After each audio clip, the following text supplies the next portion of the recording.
Cet épisode de Pause Report vous est présenté par Arkea, un nom qui ne vous est sans doute pas étranger si vous suivez la voile de compétition, puisque la filiale du groupe Crédit Mutuel Arkea est copartenaire de Johan Richomme en IMOCA aux côtés du groupe Paprec. Le double vainqueur de la solitaire du Figaro s'alignera fin octobre sur la Transat Jacques Vabre Normandie-Le Havre avec Yann Eliès à bord d'un bateau dernier cri Paprec Arkea avant de s'attaquer à son premier Vendée Globe l'année prochaine. Arkea, acteur bancaire du développement des territoires, est également le partenaire titre de l'Arkea Ultimate Challenge Brest, dont le départ sera donné le 7 janvier 2024 de Brest. Un rendez-vous qui est particulièrement attendu, puisqu'il verra 5 pionniers se confronter pour la toute première fois sur une course autour du monde en solitaire et en ultime. Un challenge extrême qui marquera l'histoire de la course au large et que les 11 000 collaboratrices et collaborateurs d'Arkea sont fiers d'accompagner.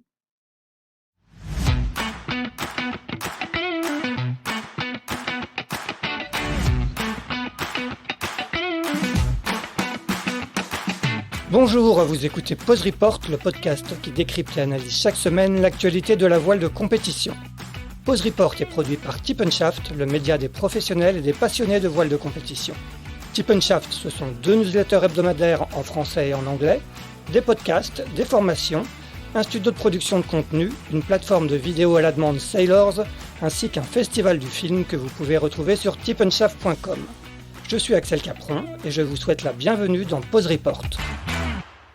Bonjour à tous et bienvenue dans ce 128e épisode de Pause Report, le podcast hebdomadaire de Tip & Shaft qui explique, décortique, décrypte et analyse l'actualité de la voile de compétition sous toutes ses coutures en compagnie des meilleurs experts. Nous sommes le mardi 22 août. Il est exactement 10h et pour ce numéro de rentrée après une pause estivale, nous allons bien évidemment parler de la solitaire du Figaro Paprec qui s'élance dimanche de Caen. Pour évoquer avec nous cette 54e édition à laquelle participent 33 solitaires, 2 d'entre eux qui vont l'aborder avec des ambitions de podium, voire de victoire. La première sous les parcours sous les couleurs de Keguiner la Vie en Rose. Elle compte déjà 3 participations à son actif avec une 8e place l'an dernier. Il s'agit bien évidemment d'Élodie Bonafous qui est déjà à Caen. Salut Élodie. Salut. Le second est une figure de la solitaire et de la classe Figaro Veneto. Il n'est pas le plus âgé au départ de cette 54e édition, mais celui qui compte le plus de solitaires à son actif, en l'occurrence 16. Il revient cette année sur son Figaro 3 groupe réel après avoir fait une petite infidélité à la course en 2022.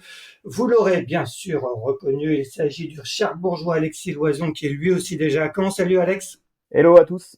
Eh bien, avant de vous donner la parole, une rapide petite présentation de cette 54e édition, de celle qu'il convient désormais d'appeler la solitaire du Figaro Paprec, partenaire titre depuis cette année.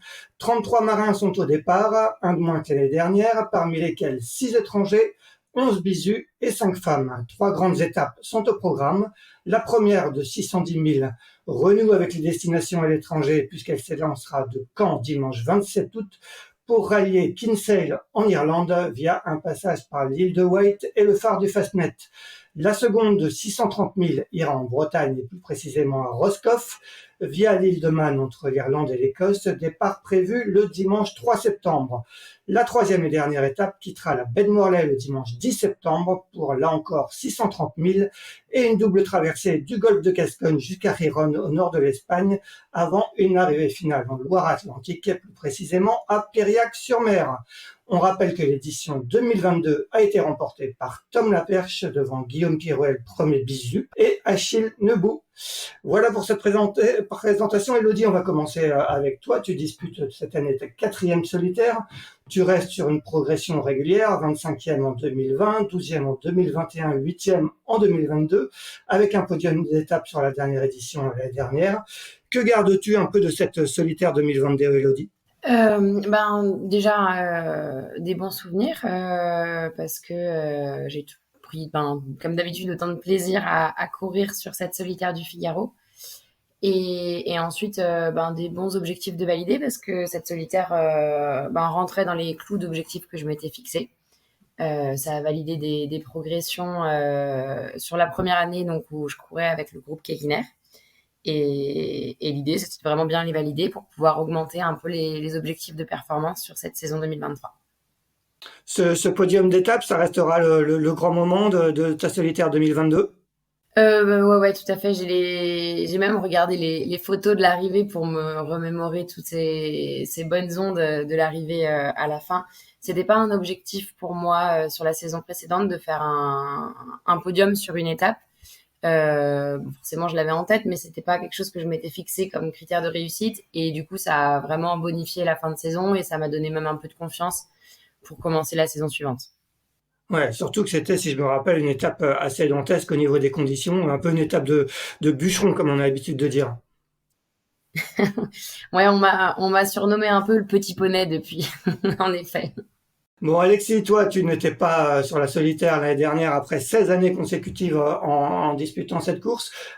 Pourquoi ce choix? Tu avais besoin de souffler après justement 16 années à ne faire quasiment que du Figaro. Ouais, ouais, c'est exactement ça. C'est vrai que la solitaire et le circuit Figaro-Beneteau demandent beaucoup d'engagement et au bout de 16 années, j'avais envie de voir autre chose, d'un point de vue sportif, mais aussi professionnel, hein, parce que j'ai aussi changé un peu ma carrière de marin pour maintenant travailler dans une voilerie. Donc l'année dernière, Technique Voile et maintenant pour le groupe Incidence. Mais bon, j'avais voilà toujours en tête cette idée de revenir. Je savais pas encore quand, et en fait, c'est vrai que tout s'est un peu aligné pour que je revienne après un an de pause, avec la rencontre avec le groupe réel d'une part, la voilerie qui m'incitait vraiment à y retourner, et qui m'a vraiment mis dans de très bonnes conditions pour que je puisse me préparer. Et puis moi, j'avais énormément d'envie d'y retourner, hein. C'est vrai que l'année dernière, je comprends mieux les gens qui passent énormément de temps derrière la carto, mais quand on a aussi vécu la course de l'intérieur, on a envie d'être plus que devant un ordinateur et sur la carto. Donc voilà, j'avais vraiment envie de revenir faire partie des engagés de cette édition. Ouais, la passion pour la solitaire était trop forte pour que tu ne reviennes pas cette année. Ouais, complètement. On dit souvent que la solitaire est une drogue et voilà, je n'ai pas trouvé de sevrage, mais je vais pas chercher non plus. Non, non, c'est vraiment une course en plus qui se marie bien avec mes nouvelles fonctions. Euh, il y a beaucoup de choses hein, dans ce circuit qui donnent envie de continuer. Et puis j'ai un objectif sportif que pour l'instant je n'ai pas atteint. Et donc voilà, ça faisait beaucoup d'éléments pour y retourner. Tu fais presque figure dans cette classe Figaro-Beneteau de dinosaure, entre guillemets, excuse-moi du terme, dans le sens où aujourd'hui c'est très rare que les marins enchaînent comme ça des années et des années. En Figaro, c'était le cas peut-être à la fin des années 90, début des années 2000. Aujourd'hui, on a l'impression que la classe Figaro est plus une classe de passage. Comment tu vois, comment tu te vois par rapport à justement toute cette nouvelle génération qui reste peut-être 3, 4, 5 ans sur le support et pour aller ailleurs après. C'est vrai que la course au large a évolué avec les années, hein. Il y a pas mal d'opportunités pour aller naviguer sur d'autres supports, comme équipier, ou avoir son propre projet sur des bateaux et des programmes comme des classes 40, des IMOCA, des Ultimes. Euh, après, voilà, je pense que justement c'est la beauté de ce sport, c'est de pouvoir un peu faire déjà ce qu'on a envie. Moi, j'ai pas forcément eu les opportunités aussi pour changer de support, mais et puis je trouve que le circuit Figaro, c'est presque plus ce que j'aime en fait, c'est-à-dire un mixte course au large et régate au contact. J'aime bien avoir des bateaux autour et me bagarrer contre les bateaux autour. Euh, J'aime aussi énormément la monotypie. Mine de rien, c'est quand même assez fort d'avoir le même support et d'essayer d'aller plus vite que les autres, hein. Ça demande énormément de travail en amont et pendant les courses. Ça donne à chaque fois des arrivées très serrées où il faut vraiment ne rien lâcher. Et c'est vraiment ce que j'aime en fait, quoi. C'est un mix de tout ça. Mais c'est vrai que j'hésite pas à aller naviguer aussi à côté sur d'autres supports. Et puis je suis encore jeune en fait, hein, j'ai même pas 40 ans, donc l'avenir est devant moi pour encore découvrir d'autres supports plus tard. Exactement. Élodie, toi, tu es encore un peu plus jeune une dizaine d'années plus jeune qu'Alexis.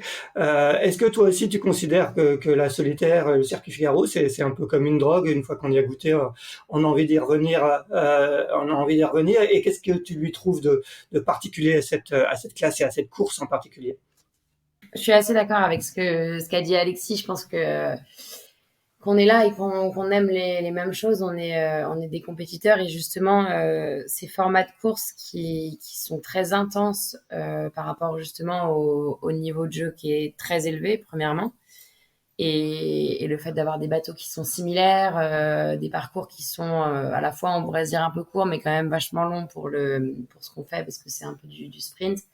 Tous ces éléments cumulés font que vraiment c'est un niveau d'exigence qui est hyper important et il y a vraiment ça se joue sur des tout petits détails qui sont quantifiables parce qu'on a toujours nos adversaires au contact. Moi, j'avais même été impressionnée quand j'avais fait la transat en double. Je m'étais imaginé que justement on allait rentrer dans une dimension un peu plus différente parce qu'on justement on court sur 18 jours, on a des trajectoires qui sont potentiellement très différentes, mais au final j'avais presque retrouvé l'identité d'une solitaire du Figaro où on avait des gens visuellement ou qu'on captait à la IS quasiment tous les jours. Donc en fait c'est un circuit sur lequel le niveau de jeu des concurrents est très proche et du coup ça rend vraiment la course hyper intense et en même temps vraiment trépidante. Et du coup, c'est pour ça que c'est solitaire. Moi, c'est pareil. Je pense qu'à la fin de chaque solitaire, je rentre chez moi avec cette espèce de boule dans le ventre de me demander ce que je vais faire le lendemain et de me dire que je pouvais pas rentrer chez moi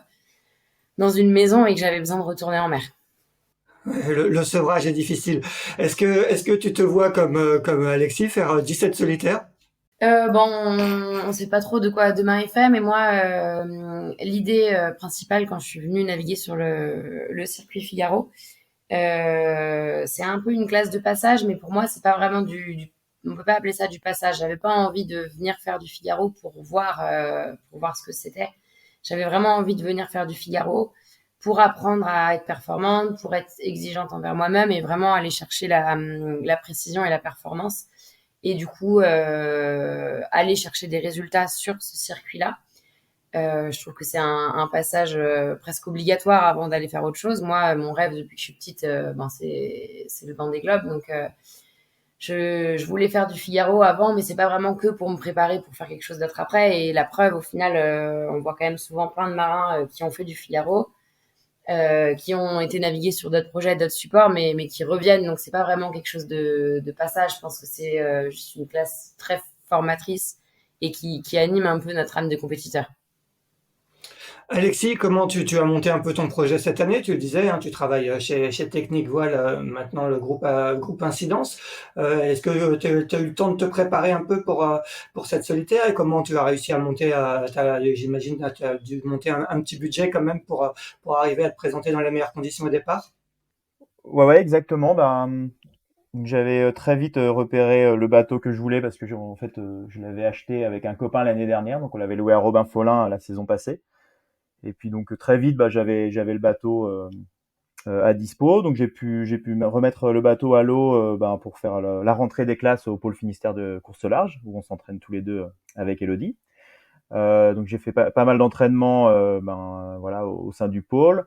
Puis j'ai enchaîné avec des courses avant-saison comme la solo maître coq et le trophée Laura Vergne. Et ensuite, on va dire que j'ai refait presque une deuxième plus petite pause pour aller pour le coup naviguer sur d'autres supports en compagnie d'Anthony Marchand sur l'Ultime Actual par exemple, avec Nicolas Jossier sur le classe 40 de la Manche Évidence Nautique avec lequel on va participer à la prochaine Transat Jacques Vabre. Plus voilà d'autres supports, un peu de mini, un peu d'IRC, continuer de naviguer sur tous les bateaux, s'enrichir de ces cultures. Puis j'ai remis à l'eau il n'y a pas si longtemps que ça, voilà pour refaire quelques entraînements. Et puis j'avais participé aussi au Tour de Bretagne pour me remettre un peu dans le bain. Donc j'ai refait le Tour de Bretagne en double avec Guillaume Pirouel sur le projet Région Normandie. Mais bon, comme c'est les mêmes bateaux, c'était quand même un très très bon entraînement. D'ailleurs, on l'a gagné. Et donc voilà, on avait bien. on avait bien bossé le truc. Et en plus avec Guillaume, bah, c'est vrai qu'on partage tous nos réglages, on a les mêmes voiles, voilà, j'avais fait ça l'an passé avec Anthony Marchand sur les années Figaro 2 et début des Figaro 3, et on trouvait vraiment que c'était pertinent de progresser en petits groupes. Donc j'avais remis ça en place. Alors là, c'était presque encore plus naturel avec Guillaume parce que bah, on a beaucoup navigué ensemble. L'année dernière, je l'ai beaucoup accompagné. Et puis là, c'est vrai que cette année, bah, ça a presque continué naturellement. En fait, je crois même pas qu'on s'est dit bon allez, on continue de collaborer. Je crois qu'on a continué à échanger naturellement et comment pour vraiment essayer de progresser le plus possible sur ce support qu'on continue de découvrir au final. Et du coup, tu as trouvé un budget pour participer à cette solitaire ou tu serais parti quoi qu'il arrive? Bah, alors ça aurait été compliqué de partir quoi qu'il arrive, mais c'est vrai que j'avais vraiment l'idée d'y aller. Mais en plus, ouais, j'ai fait la rencontre du groupe réel euh, un peu bon, l'année dernière, même l'année encore passée, mais c'est vrai que c'est l'année dernière où on en a un peu discuté, où je cachais pas mon envie de retourner sur le circuit Figaro et le groupe réel ne cachait pas son envie de me soutenir. Donc ça s'est quand même fait de façon pareille, très naturelle. Et voilà, je sais pas combien de temps l'histoire va durer, mais en tout cas, on a vraiment des super relations pour le moment. Et ben, j'ai hâte, voilà, d'être sur cette solitaire parce que quel grand rendez-vous pour tous les deux, de montrer nos belles couleurs et tout, et de faire vivre ça à tous les salariés du groupe. Donc, en tout cas, ça s'est vraiment fait d'une façon, on pouvait pas imaginer plus naturelle. Et ils m'ont aussi également mis dans de très bonnes conditions, en me laissant vraiment beaucoup d'autonomie. Et je les remercie pour ça également. Elodie, toi, tu as commencé à préparer la saison très en amont, comme Alexis en janvier avec la rentrée du pôle. Malheureusement pour toi, tu t'es blessé au genou en cours de préparation, ce qui t'a empêché de prendre le départ de la Transat Paprec au mois d'avril. Est-ce que ça a été un contretemps important pour toi? Est-ce que tu estimes que tu as quand même réussi à te préparer dans les meilleures conditions pour cette solitaire 2023? Eh ben, c'est une question que je me suis posée tout du long de ma rééducation, en effet. C'était un peu le stress que j'avais. Moi, j'ai recommencé à naviguer mi-fin janvier au pôle Finistère course au large, comme Alexis, avec un rythme bien intense où je préparais la transat. Le début de saison a commencé par la solomètre coq, où les résultats ont été vraiment bons, où je termine troisième, d'ailleurs juste derrière Alexis. Et la blessure est arrivée donc juste après, donc ça m'a mis en stand-by pendant bien 4 mois, où je me suis vraiment consacrée à la rééducation. Et au moment de la reprise, il y avait ce stress de se dire que la plupart des concurrents avaient fait une transat. Moi, je me rappelais que l'année où j'avais fait ma transat en double, j'avais énormément appris avec Corentin Auro et je pense que j'avais vraiment progressé et passé un petit step. Donc, j'appréhendais beaucoup de voir le niveau général de la flotte au retour de cette transat. C'est sûr que du coup, là, j'arrive sur cette solitaire avec un volume de nav moins important que la plupart des concurrents. Par contre, je pense que j'ai quand même réussi à tirer du positif de cette blessure, notamment au niveau mental, où j'ai essayé de vraiment bosser sur un peu justement le self-control, rester focus sur mon objectif, voilà, croire en moi, avoir confiance en moi et rester vraiment concentré là-dessus. Je pense que ça me permet aussi d'arriver avec beaucoup de fraîcheur et beaucoup d'envie parce que forcément, j'en ai pas passé beaucoup des nuits en mer cette année et à chaque fois que je vais naviguer, je suis vraiment trop contente de pouvoir y retourner et justement de pas être bloquée encore à cause de cette blessure. Et du coup, la reprise en solitaire s'est faite sur la solo Guicoten, la Concarneau, il y a un peu plus de 3 semaines. J'avoue que j'étais vachement stressée au départ de la course et j'appréhendais pas mal et ça s'est vraiment hyper bien passé. J'ai eu le sentiment de pouvoir naviguer sans être limitée par mon genou et donc ça m'a beaucoup rassurée. Les résultats étaient bons et du coup j'en arrive à ne pas baisser mes objectifs de performance pour la saison parce que je pense que voilà les compétences que j'avais acquises avant je les ai pas perdues non plus, ça s'est pas perdu pendant ma blessure et que je peux recommencer à naviguer assez sereine et que voilà j'arrive toujours à maîtriser bien mon Figaro. Ouais, troisième de la solo maître coq en début de saison, quatrième de la solo Guicoten. J'imagine que c'est des résultats qui donnent confiance avant d'aborder la solitaire. Ouais, tout à fait. Bah, ouais, justement, ce petit step de commencer à réussir à naviguer devant et d'être un peu, presque un peu moteur dans la prise de décision, voilà, savoir construire vraiment sa propre analyse et se faire moins ou peu influencer par les autres, c'est je trouve une petite chose encore différente dans la progression et justement enfin, l'acquisition voilà, de toutes les compétences de marin pour aller un jour gagner cette solitaire. Et du coup, forcément, ces deux résultats-là, ça me conforte et ça me met plutôt dans une bonne position et dans une bonne mentalité pour aborder cette solitaire. Alexis, il n'y a pas eu de solo Guicoten pour toi. J'imagine que l'appel du Fastnet et de l'arrivée à Cherbourg a été plus fort. Oui, effectivement, pas de solo Geekoten pour moi. Il y avait le Fastnet et c'est un peu ma seconde course de cœur avec la solitaire. Donc voilà, pareil, j'en ai fait 16 des solos Geekoten. Je crois que j'avais le droit de pas venir. Et en plus, c'est pas une course qui me réussit beaucoup. Donc j'étais pas forcément mécontent de faire l'impasse. Après, même si ça aurait été très bien avec un très bon entraînement, mais non, non, j'avais besoin de voir autre chose aussi quelques temps avant la solitaire. Donc voilà. Et puis le Fastnet reste en termes de longueur une étape comme une étape de la solitaire, donc avec pas mal de points de passage qu'on va avoir notamment sur la première étape. Donc c'était pas du temps perdu, loin de là. Surtout qu'on a eu des conditions difficiles et c'est bien aussi d'aller naviguer dans la brise, même si c'est pas le même bateau, ça nous échauffe bien. Bon, avec à la clé une troisième place en IRC 0 sur Albator, si je me trompe pas, c'est ça? Exactement. Donc pour la première fois, j'étais en équipage complet parce que j'ai fait toutes mes participations sur le Fastnet en double. Et cette année, bah, j'étais pour rien cacher en compagnie de Philippe Franz, qui est le président du groupe Réel. Et donc ouais, on a fait une super performance, donc troisième en IRC 0 et cinquième IRC overall. Très très content de cette place. Et puis vraiment, j'étais vraiment en compagnie d'un équipage à la fois très très pro et vraiment où c'est très très agréable de naviguer avec eux. Donc j'étais vraiment heureux d'aller un peu faire cette semaine avec eux parce que à chaque fois on passe de très bons moments. Donc j'ai passé voilà une fois de plus un super Fastnet. Elodie parlait de fraîcheur. Finalement, c'était peut-être pour elle un mal pour un bien de devoir couper à cause de sa blessure parce qu'elle arrive un peu plus fraîche avec peut-être moins de navigation dans les pattes en Figaro cette année. Toi, est-ce que tu as l'impression aussi que ta coupure d'un an te permet d'arriver avec un peu plus de fraîcheur sur cette 54e solitaire? Oui, oui, complètement. Et je crois beaucoup à la fraîcheur. En tout cas, moi, j'avais vraiment envie d'y retourner avec cette sensation-là.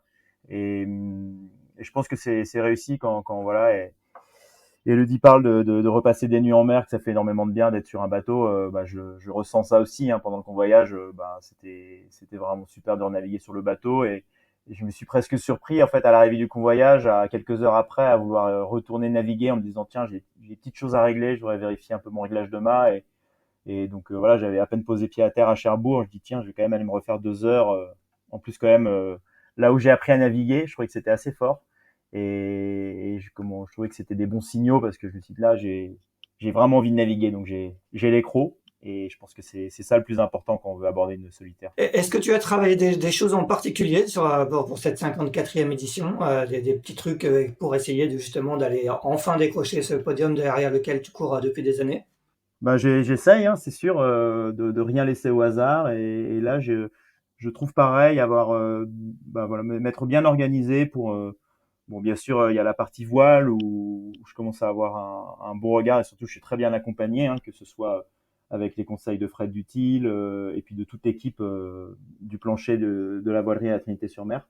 Et puis, j'ai essayé, bah, pareil, des choses où j'avais peut-être pas été très pousser les choses à fond, de bosser plus notamment la partie physique. Parce que le bateau, le Figaro 3 est quand même très exigeant physiquement. J'ai bossé pas mal avec la nutrition aussi et puis le mental, ça c'était quelque chose que j'avais mis en place depuis plusieurs années. Donc j'ai toujours été accompagné par le préparateur mental Gilles Monnier, qui est bien connu de pas mal de marins. Et je pense on a pas mal bossé tous ces paramètres-là Et donc, je pense être arrivé avec de bonnes armes. Justement, sur les 16 solitaires que tu as couru, je crois que tu en as terminé la moitié dans le top 10. Tu as fait 2 top 5 avec un meilleur résultat, une quatrième place en 2021. Est-ce que tu te dis que cette année, c'est la bonne année, que tous les signaux sont au vert pour aller chercher un podium, voire mieux, un podium, voire la plus haute marche? Alors ça, c'est l'objectif. Malheureusement, comme à chaque participation à la solitaire du Figaro, on est plus que 3 à vouloir ce podium. Elodie en fait partie, et puis on est bien plus que 3. Moi, je vois une dizaine de prétendants au podium. Donc, il va falloir, comme à chaque édition, être meilleur que les autres. Mais c'est aussi ce que je vais rechercher. Donc, oui, c'est sûr, le podium, c'est l'objectif. Je serais déçu de pas y être.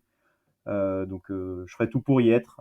Maintenant, mes 16 participations me permettent aussi de me dire que c'est loin d'être gagné. Mais c'est sûr que les signaux, j'ai envie d'y croire. C'est sûr que je trouve que j'ai tout fait en sorte pour, et j'ai vraiment envie d'y croire.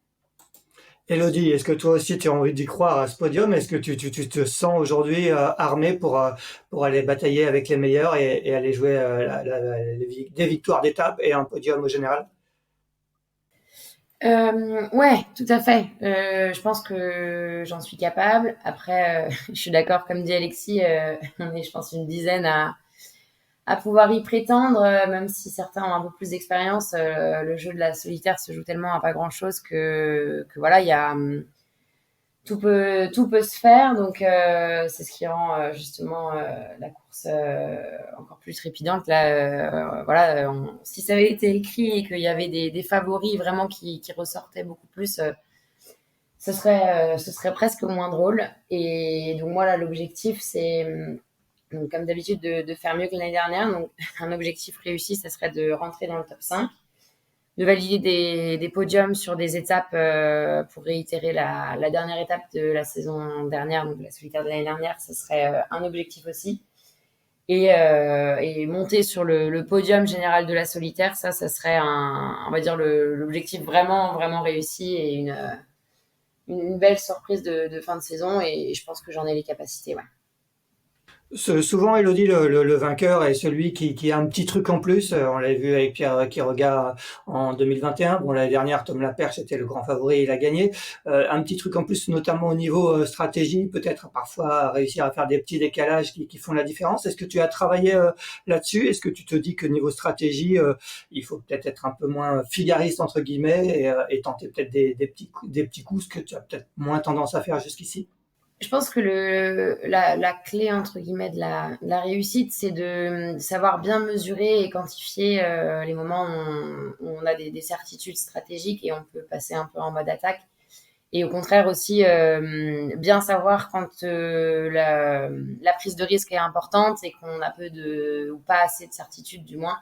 Et donc tout se joue un peu dans cette jauge, savoir bien placer le curseur, attaquer par petits coups, mais pas non plus augmenter la prise de risque. Je pense qu'une solitaire, ça se gagne quand même rarement sur des gros coups. Donc il faut réussir à cocher d'abord, je pense, toutes les cases, que ce soit sur la vitesse, que ce soit sur la technique, les manœuvres, la gestion du rythme à bord, et du coup justement cette stratégie. Et je pense que ouais, il faut réussir à aligner à peu près tous ces facteurs pour réussir à passer au-dessus et pouvoir gagner. Alexis, tu parlais d'une dizaine de vainqueurs potentiels sur cette 54e édition. Tu sais que tous les ans, on fait notre article qui va gagner la solitaire sur Tip and Chat. Si je te demandais d'être un de nos experts cette année et de me citer ton podium, tu mettrais qui sur ce podium? La question piège.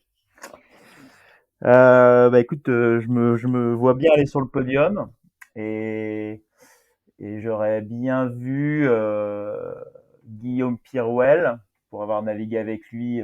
Je pense qu'il en est vraiment capable. La preuve, il l'a fait déjà dès l'année dernière. Corentin Auro, je le vois bien aussi dessus. Il a l'air remonté, mais la solitaire révèle toujours des surprises. Il y a toujours des gens aussi qui se révèlent sur cette solitaire. Donc il y a peut-être des gens qu'on voit pas forcément arriver, mais moi, je trouve qu'il y a quelqu'un qui vient de débarquer sur le circuit et qui me fait aussi vraiment peur parce qu'il navigue vraiment très bien et de façon complètement décomplexée. C'est Hugo Dallène. Et lui, je pense il peut vraiment faire mal d'entrée. Donc voilà, mais comme on en parlait tout à l'heure, il y a plus que 3 personnes à être capables de monter sur ce podium. Et bien sûr, Elodie en fait partie. Elodie, c'est quelqu'un de très agréable quand tu navigues avec elle, mais quand tu navigues contre elle, ça devient beaucoup plus désagréable. Donc c'est sûr que voilà, il y a aussi Loïs et les deux massifs savent vraiment faire très vite, marcher très fort leur bateau. Voilà, mais donc là je t'en ai dit plus que 3, mais je t'ai dit mon podium. Bon, Hugo Dallène, on rappelle, un vainqueur en titre de la Mini Transat en série.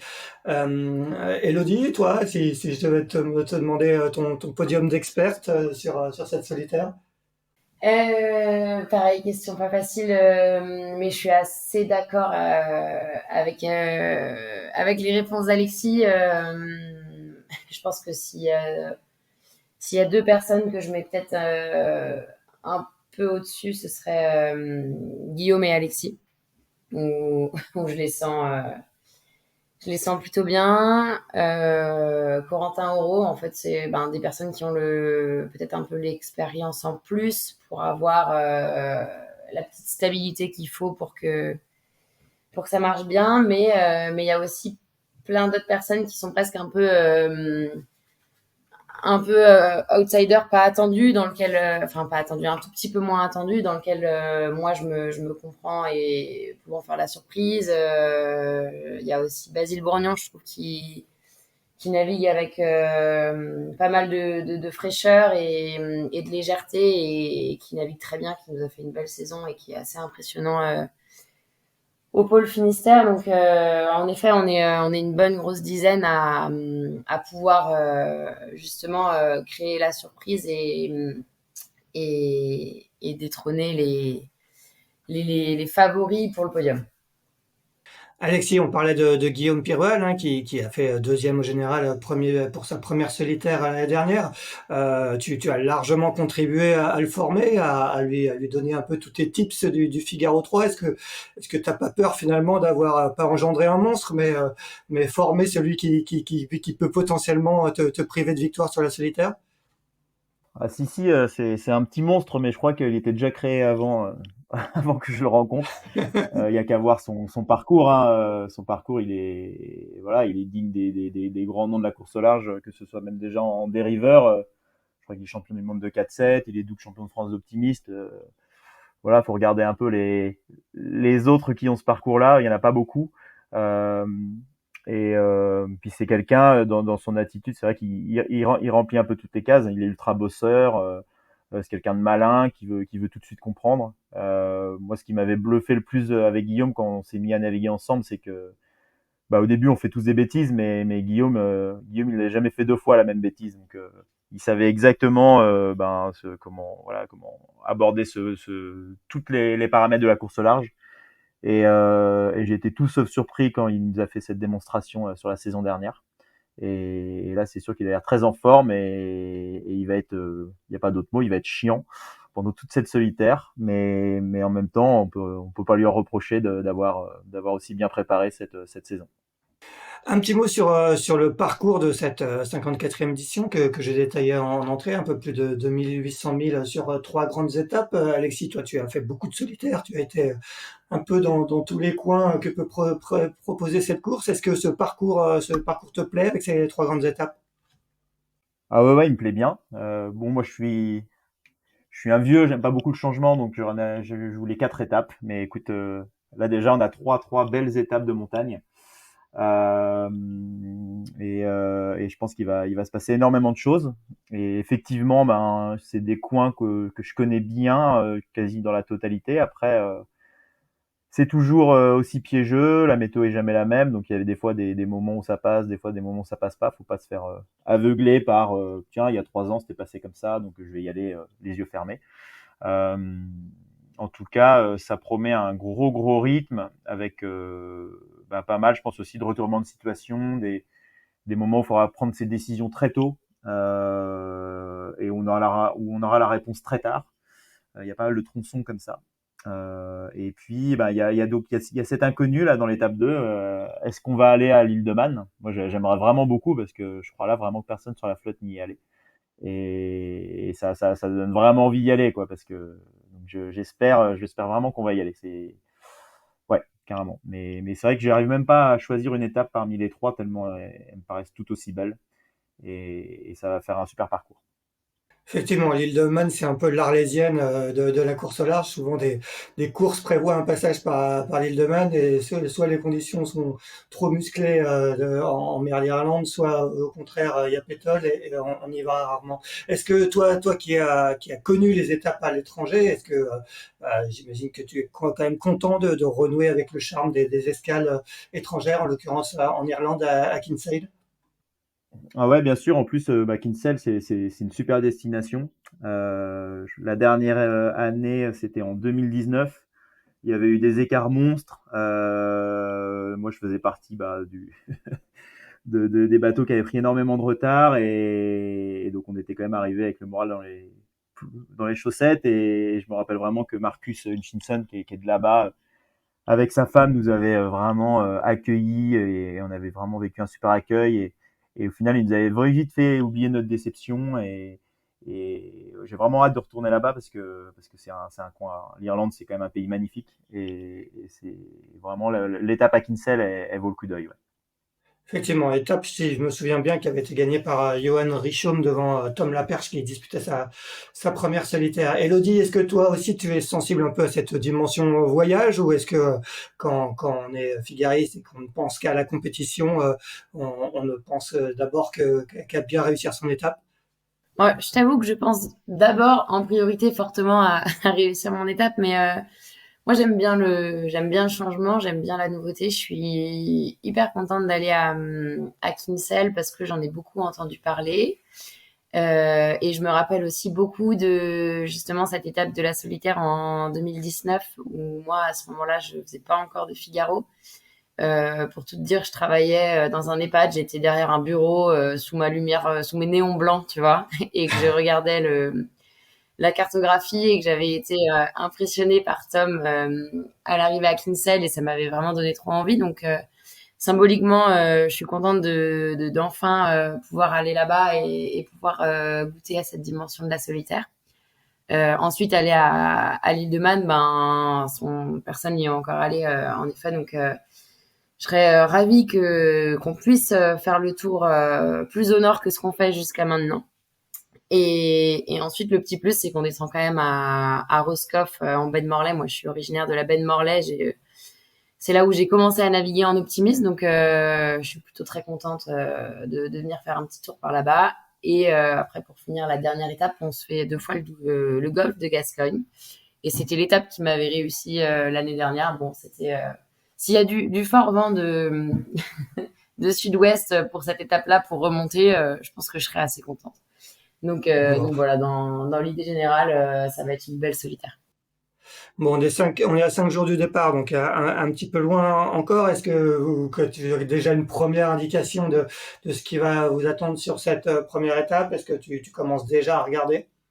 Et ben ça va être le programme un peu de la journée de commencer à se mettre maintenant qu'on est arrivé à Caen. On était sur le convoyage ces derniers jours, donc pas eu pas eu beaucoup le temps de mettre là-dessus. Là, ça va être un peu l'idée de se mettre dans les IC, les petits détails sur le parcours, commencer à regarder la météo et rentrer un peu dans cette bulle justement pour se préparer et se conditionner mentalement. Alexis, est-ce que toi, tu as déjà jeté un coup d'œil? Moi, j'ai vaguement regardé tout à l'heure. Ça a l'air pour l'instant d'être plutôt une étape de près.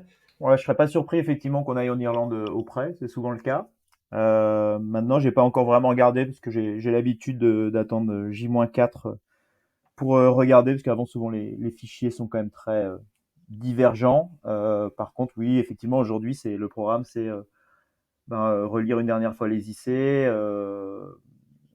Et puis, c'est sûr que le parcours, depuis le temps qu'on le connaît, enfin depuis qu'on le connaît, moi j'ai préparé pas mal de roadbook, donc selon les secteurs de vent. Donc relire un peu ces choses-là, mais j'ai pas encore vraiment regardé en détail. Aujourd'hui, j'ai vraiment prévu de passer un peu de temps sur le bateau et de finaliser les derniers petits détails techniques. pour après passer moins de temps à bord et plus de temps devant l'ordi. Ouais, justement, tu disputes ta 17e solitaire. Est-ce que tu as des petits tips, des petites habitudes? Est-ce que tu as une préparation type sur cette dernière semaine avant le départ? Oh bah oui, oui, c'est vrai que on commence à avoir une petite routine. Je commence à avoir une petite routine qui se met en place et qui est notamment un peu en fonction à la fois des rendez-vous qu'on a avec l'organisation, hein, avec des briefings, etc. Et puis c'est vrai que plus l'échéance va approcher, plus on va passer du temps à regarder la météo. Moi, je vais être accompagné par l'équipe du pôle Finistère Course au Large pour nous conseiller en météo. Donc, je crois qu'on a Nicole Hunven comme routeur, accompagné de Jeanne Grégoire et d'Erwan Tabarly. Et en plus, j'ai Dominique Vité qui m'aide beaucoup sur la préparation des parcours et des étapes. Donc, on aura un peu tous ces briefings-là qui vont arriver au fur et à mesure. Et petit à petit, continuer même si j'ai l'impression d'être déjà bien dedans, de rentrer dans ma bulle. Passons juste pour finir sur vos autres projets respectifs. Alexis, on va continuer avec toi. Tu le disais tout à l'heure, tu as disputé la CIC Normandie Channel Race en juin avec Nicolas Jossier sur la Manche et Évidence Nautique. Est-ce que tu peux nous parler un peu de ce projet et de vos ambitions sur la Transat Jacques Vabre? Ouais, donc c'est un projet qui est un peu dans la continuité de ce qu'on avait mis en place il y a 2 ans, parce que j'avais déjà fait la Transat Jacques Vabre avec Nicolas et sous les mêmes couleurs. Depuis, le projet il n'a pas beaucoup changé. C'est toujours un projet aussi, voilà, de la Manche où on fait naviguer à la fois les jeunes comment coureurs en devenir. On essaie vraiment de faire un projet de transmission. Et puis à la fois sur certaines épreuves, voilà les experts, comme les jeunes nous appellent, on navigue aussi. Et ce qui a changé aussi, c'est qu'on a changé de bateau en début de saison. Donc maintenant, on est sur un super bateau qui est un Mac 5, donc un plan manoir dernière génération, qui est l'ancien bateau de Luc Berry. Et on a le bateau qui est prévu qui peut gagner cette course. C'est un bateau vraiment très complet. Je pense que le plateau sur la prochaine Jacques Vabre va être complètement dingue vu les inscrits. Mais on s'est mis en tête de faire mieux qu'il y a 2 ans, donc mieux que 6e. Et c'est un objectif très très élevé vu le plateau, mais à la fois, faut se fixer des objectifs élevés. Donc on n'a pas trop d'excuses, en tout cas par rapport au bateau et à l'équipage qui se connaît vraiment bien, parce qu'avec Nicolas, on se connaît depuis 20 ans. Donc on va tout faire pour atteindre cet objectif. Ouais, vous aviez signé une belle 6e place il y a 2 ans sur un bateau ce qui n'était pas un SCO, hein, si je me souviens bien. Tout à l'heure, tu disais qu'il y a 10 vainqueurs potentiels sur la solitaire du Figaro. On a l'impression que c'est presque plus sur cette Jacques Vabre en classe 40 avec un plateau assez exceptionnel. Ouais, ouais, je crois vraiment que le plateau et le nombre de vainqueurs et de personnes qui peuvent aller sur le podium va vraiment être très élevé. Alors, c'est des bateaux qui se ressemblent mais qui sont pas identiques, donc on voit quand même qu'il y a quelques différences selon les allures entre les dessins.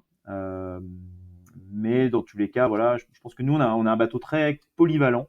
C'est peut-être jamais le meilleur dessin, mais c'est jamais non plus le moins bon. On a vraiment l'impression d'avoir un bon 4x4, très sécurisant et qui est vraiment taillé, je pense, pour la mer formée et les transats.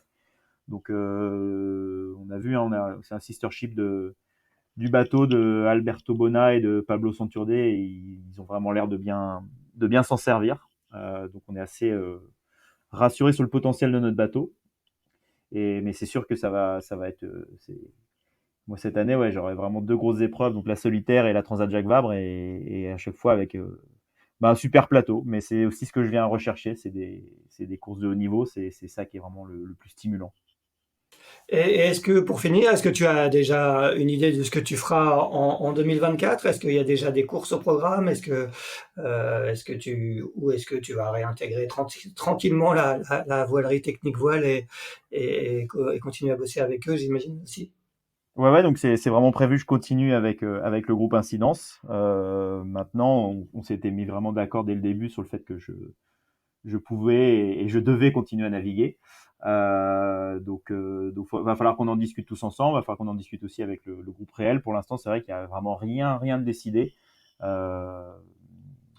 j'espère voilà continuer à naviguer sur des supports qui me plaisent. Mais c'est vrai que 2024, ça me paraît très loin et je me suis vraiment pas concentré là-dessus. Voilà, pour aussi faire un bilan à la fin de cette saison. Elodie, on va terminer par toi. Tu as annoncé avec Bertrand Keguiner fin juin le lancement d'un projet IMOCA Horizon 2025 avec un nouveau bateau à la clé. Est-ce que les choses ont beaucoup avancé depuis cette annonce officielle fin juin? Non, pas vraiment. Les choses avancent tranquillement et les réflexions se font en interne. Le projet, on avait choisi de l'annoncer sur cette période, peut-être un peu plus tôt que ce qu'on avait prévu initialement, surtout par rapport à cette zone un peu avide. Avec ma blessure, ça avait été un peu justement l'opportunité de consacrer du temps à ce projet sur cette période. Depuis, moi, j'ai repris beaucoup les entraînements en Figaro et l'idée, c'est que ce projet, donc pour le Vendée Globe 2028, il se construise vraiment en amont. Comme ça, moi, ça me permet de rester quand même principalement concentrée sur les objectifs que je veux valider en Figaro avant de vraiment être dans le vif du sujet sur ce projet. Et donc là, depuis l'annonce, moi, je suis le fil de construction de ce projet qui se lance, mais j'essaye de garder quand même un maximum mon esprit concentré sur cette solitaire. Bon, tu nous diras pas qui est l'architecte, où est construit le bateau et quelle est ton équipe, quelle est l'équipe qui t'entoure? Non, aujourd'hui, je donnerai pas d'informations supplémentaires. Je pense qu'on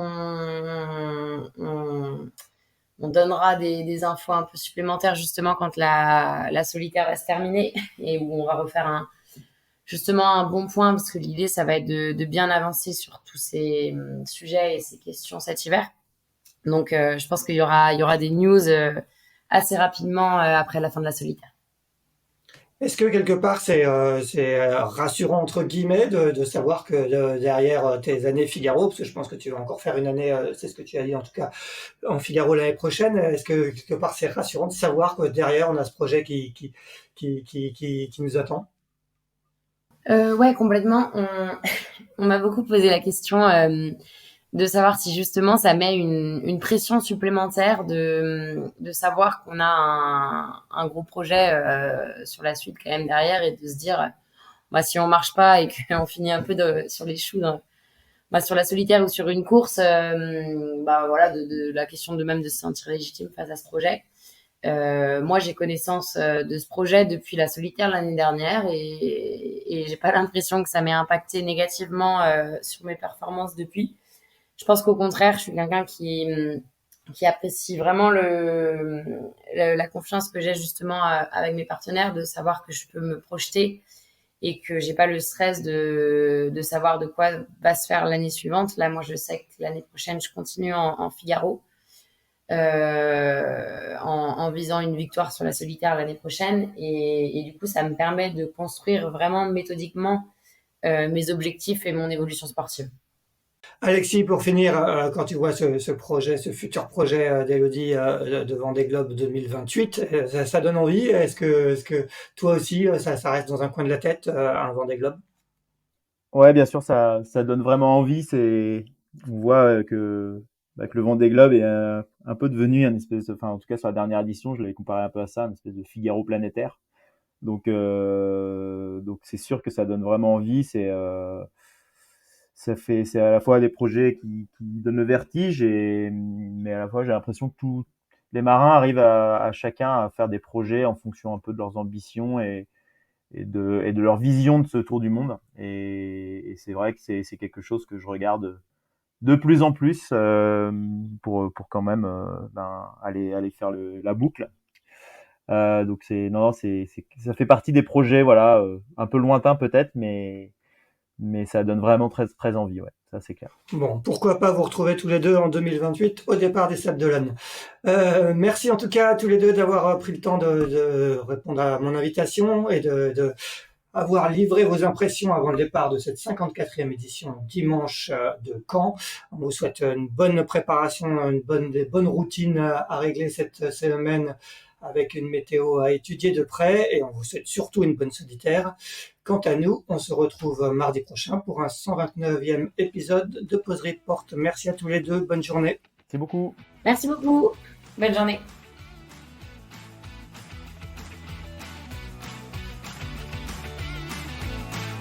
Merci d'avoir écouté cet épisode de Pause Report. N'hésitez pas à nous dire ce que vous en pensez en bien ou en mal et n'hésitez pas à le partager. Si vous souhaitez suivre l'actualité de la voile de compétition, je vous encourage à vous abonner à la newsletter de Tip & Shaft, envoyée chaque vendredi à 17h. Pour vous inscrire, ça se passe sur tipandshaft.com. À bientôt!